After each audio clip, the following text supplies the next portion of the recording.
Viral audio claims a bombshell. A leaked 47-second clip allegedly shows the Browns coaching staff plotting to keep Shedeur Sanders benched no matter what. That's the line that broke the internet, and it comes wrapped in rumor, not courtroom proof. But what really happened? Let's unpack it.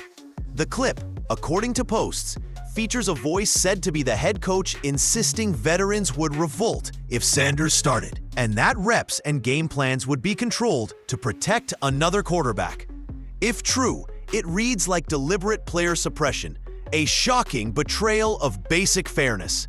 Yet this is the allegation driving the firestorm, not an independently verified verdict. Next, how the world reacted. Within minutes, the clip ignited social media. Hashtags trended, pundits erupted, and podcasts ran emergency episodes.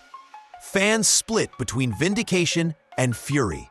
The noise forced the story, from rumor threads into national headlines, and that pressure is what pushed league offices into action, or at least into public statements. But headlines aren't the whole story. League sources, ownership responses, and legal experts scramble to parse authority and precedent. Commissioner intervention is claimed in the narrative, but we must treat that as reported by social posts and insiders, not final legal fact. Contract language, union rules, and one-party consent recording laws make this a legal maze. Lawsuits and grievances are now a real possibility. Inside the locker room, the fallout is human and messy. Teammates reportedly reacted with a mix of anger, relief, and cautious optimism. Sanders stayed silent at first, then offered a measured statement about wanting to earn his spot on the field, not in headlines. The emotional stakes are obvious. This isn't just about wins and losses. It's about a young player's career and dignity. Beyond Cleveland, agents and the NFLPA are watching closely.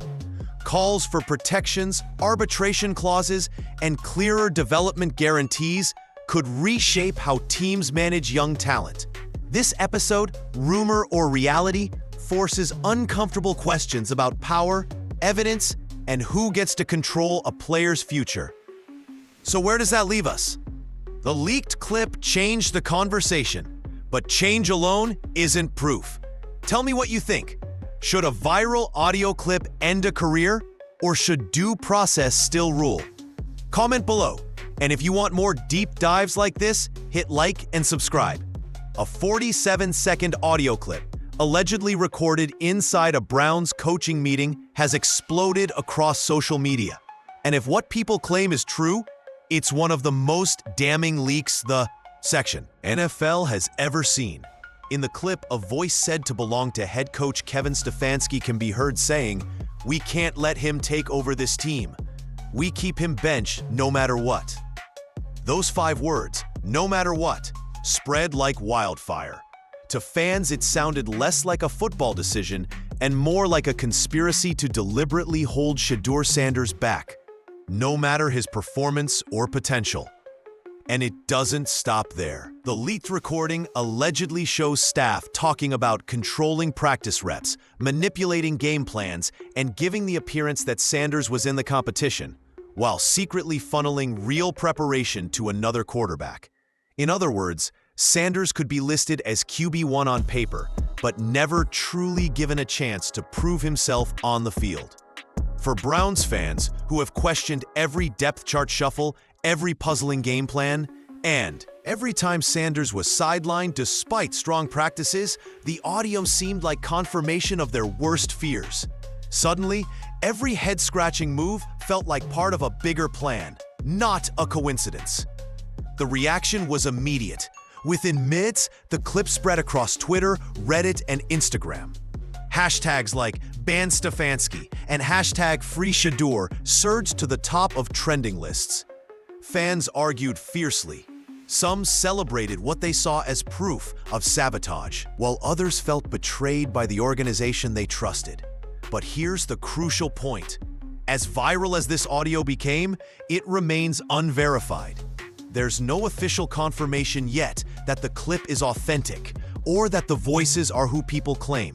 Still, the power of perception is undeniable. The internet didn't wait for league statements or investigations. In the court of public opinion, the verdict spread instantly. Something inside. Cleveland was rotten, and Shedeur Sanders was the victim.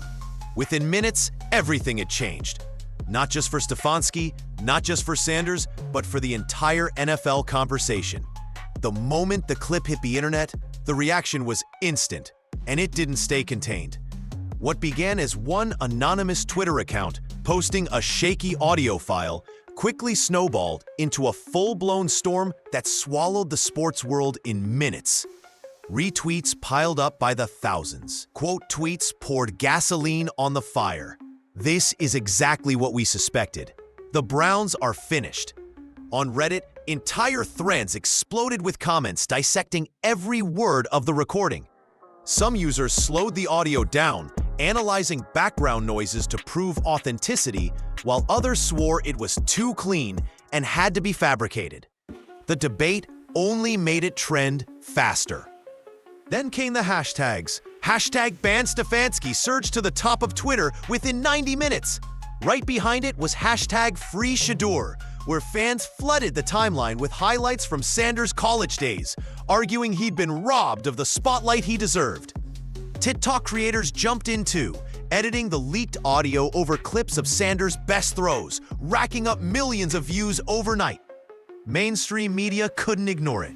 ESPN cut into scheduled programming, with Stephen A. Smith delivering one of his signature rants that instantly went viral. His fury wasn't just about football. It was about fairness, about a kid being denied opportunity by the very people paid to develop him. Shannon Sharpe followed with a podcast episode of his own, shaking his head and saying, "You reap what you sow. Stefanski got caught." Their voices gave the story legitimacy, pushing it far beyond niche fan circles. Meanwhile, the Browns fan base was tearing itself apart. Half were screaming, "We told you! This proves it!" The other half felt their entire organization's credibility collapse in real time. For loyal fans who defended every coaching decision, it felt like betrayal. For Sanders supporters, it was vindication. Either way, the emotional whiplash was unlike anything Cleveland had experienced in years. By the end of the night, the so-called 47-second conspiracy wasn't just a trending topic, it was the conversation dominating sports media. And the louder the storm grew online, the harder it became for the NFL to stay silent. And that's when the narrative moved from Twitter into the league office. As the online firestorm hit full speed, all eyes turned to the NFL. And here's where things get murky. Because depending on who you listen to, the league either made its boldest move in decades or is still quietly monitoring the situation. The viral narrative claims Commissioner Roger Goodell himself stepped in after reviewing the leaked audio. According to those reports, he consulted legal advisors, reached out to the NFLPA, and issued an unprecedented lifetime ban on Kevin Stefanski.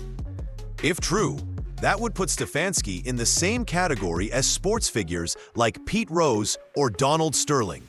Individuals banned forever for crossing ethical lines. The transcript of that supposed statement even used phrases like detrimental to the league and violating the trust between our teams and fans.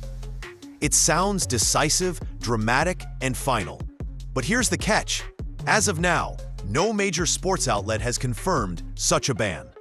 ESPN, NFL Network, and the league's official site have covered the rumors, but they stop short of validating them.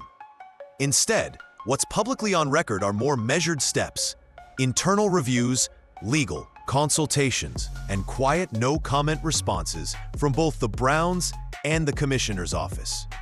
In other words, the dramatic lifetime ban exists more in the viral narrative than in confirmed fact. That hasn't stopped the speculation. Legal analysts online quickly pointed out the shaky ground of such a decision. Does the commissioner even have unilateral power to end a coach's career?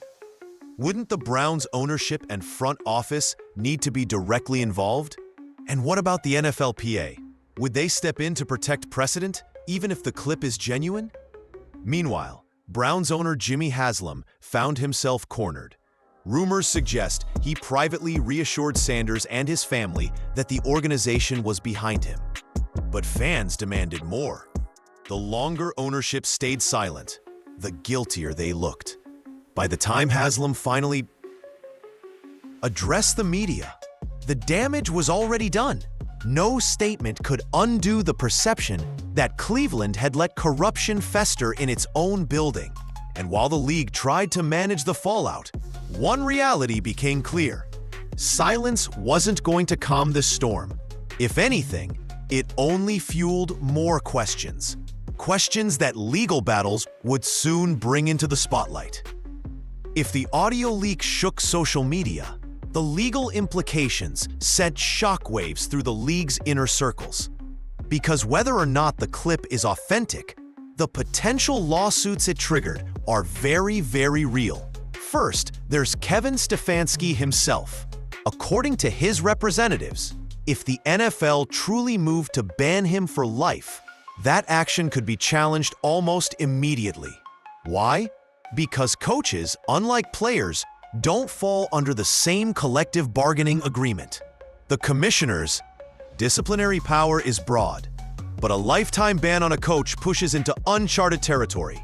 Stefanski's camp could argue wrongful termination, defamation, and breach of contract, especially since reports suggest he had millions guaranteed through 2026. If the Browns stop payment, expect a courtroom battle that could drag on for years. Then there's the whistleblower question. Ohio law allows one-party consent recordings, meaning the clip could be legal if someone in the meeting recorded it. But Browns facilities have strict no-recording policies. If an assistant coach or staff member captured it, they could face their own termination or lawsuits, even while being praised online as a hero. The origin of the recording may decide more than just Stefanski's fate. It could shape how the NFL polices its teams moving forward. On the other side, Shedeur Sanders may also have a case. If he and his family believe his career was deliberately sabotaged, they could pursue claims of a hostile work environment, contractual interference, or even sue for damages tied to lost opportunities. Remember, a quarterback's rookie years often define his future earning power. If it can be proven that Sanders was intentionally held back, the stakes climb into the tens of millions. And don't forget the NFL Players Association.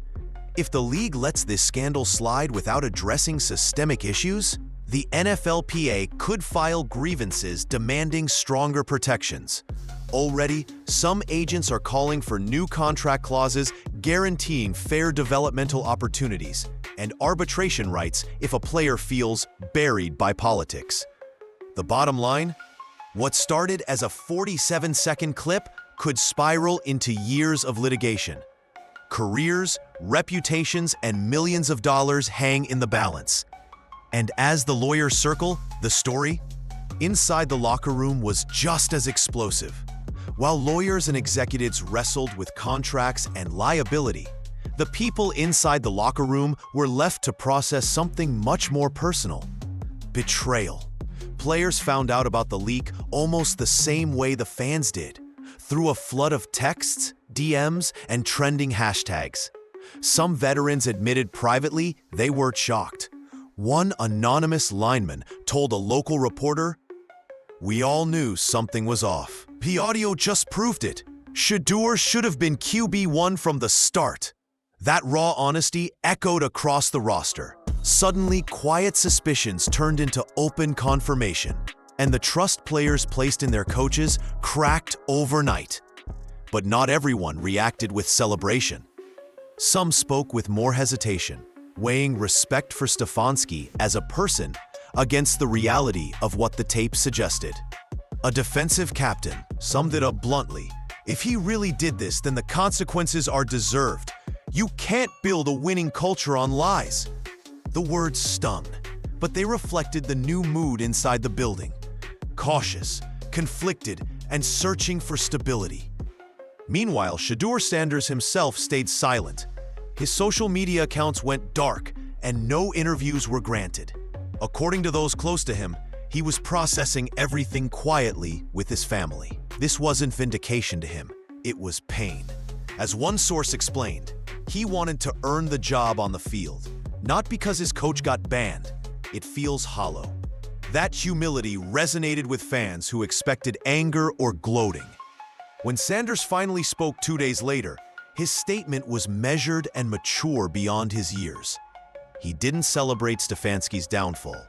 Instead, he focused on football, on proving he belonged, and on moving forward. That response impressed analysts and teammates alike. For a young cornerback thrown into chaos, it was the kind of leadership franchises crave. Even Dillon Gabriel, the supposed beneficiary of the conspiracy, handled it with surprising grace. He didn't demand a trade or throw fuel on the fire. Instead, he embraced his role as backup, publicly backing Sanders as the starter. In a locker room once divided, the storm oddly began to unify players. But while unity was forming on the field, the scandal's impact was only beginning to ripple across the entire league. What happened in Cleveland didn't just rattle one locker room. It sent a chill through every front office and coaching staff across the NFL. Because if this audio leak is real, the precedent it sets could reshape the way teams manage players forever. Agents were among the first to react. Prominent representatives started demanding stronger protections for their clients, floating ideas like guaranteed developmental reps, arbitration clauses for playing time disputes, and stricter oversight on coaching evaluations. In their view, if a coach can deliberately bury a player while keeping up appearances, then every young athlete in the league is vulnerable. The NFL Players Association also couldn't ignore it. Behind the scenes, reports claim they've discussed pushing for changes in the next collective bargaining agreement, clauses that would hold organizations accountable for systematic suppression of talent. That might sound extreme, but after the Sanders controversy, fans and sponsors alike are asking the same question. How many other players might be hidden away without anyone noticing? Critics, however, raise a different concern. If coaches now fear lifetime bans for controversial decisions, where does that leave the art of coaching? Not every benching is a conspiracy, and not every scheme change is sabotage. What if a veteran loses playing time to a rookie? Is that suppression? What if a player's style doesn't fit the system? The line between strategy and conspiracy suddenly looks blurry. And then there's the question of consistency. Would the league have reacted the same way if this had happened to a backup lineman instead of Deion Sanders' son? Cynics argue the commissioner's quick response was as much about protecting the NFL brand and tapping into Shedur's cultural relevance as it was about integrity. After all, Sanders isn't just a quarterback. He's a symbol of star power, social media clout, and future ratings. Still, perception matters.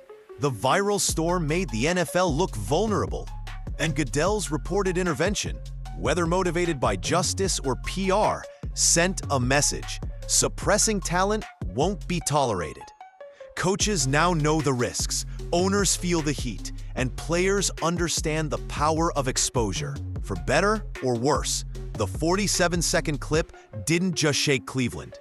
It may have redrawn the lines of power for the entire league. The Cleveland scandal began with a 47-second clip, but its impact is far larger than a single moment of audio. It's become a story about power, trust, and the razor-thin line between sports and spectacle. For Kevin Stefanski, the damage is already written. Regardless of what happens in courtrooms or league hearings, his reputation is forever tied to whispers of conspiracy and betrayal. Coach of the Year accolades, playoff victories, and offensive innovation won't be what people remember.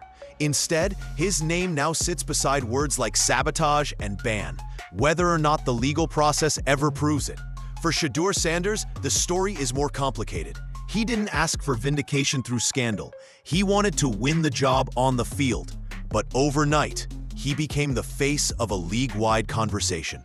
Every pass he throws from here on out will be weighed against the narrative of suppression and redemption. If he thrives, critics will say he was held back unjustly.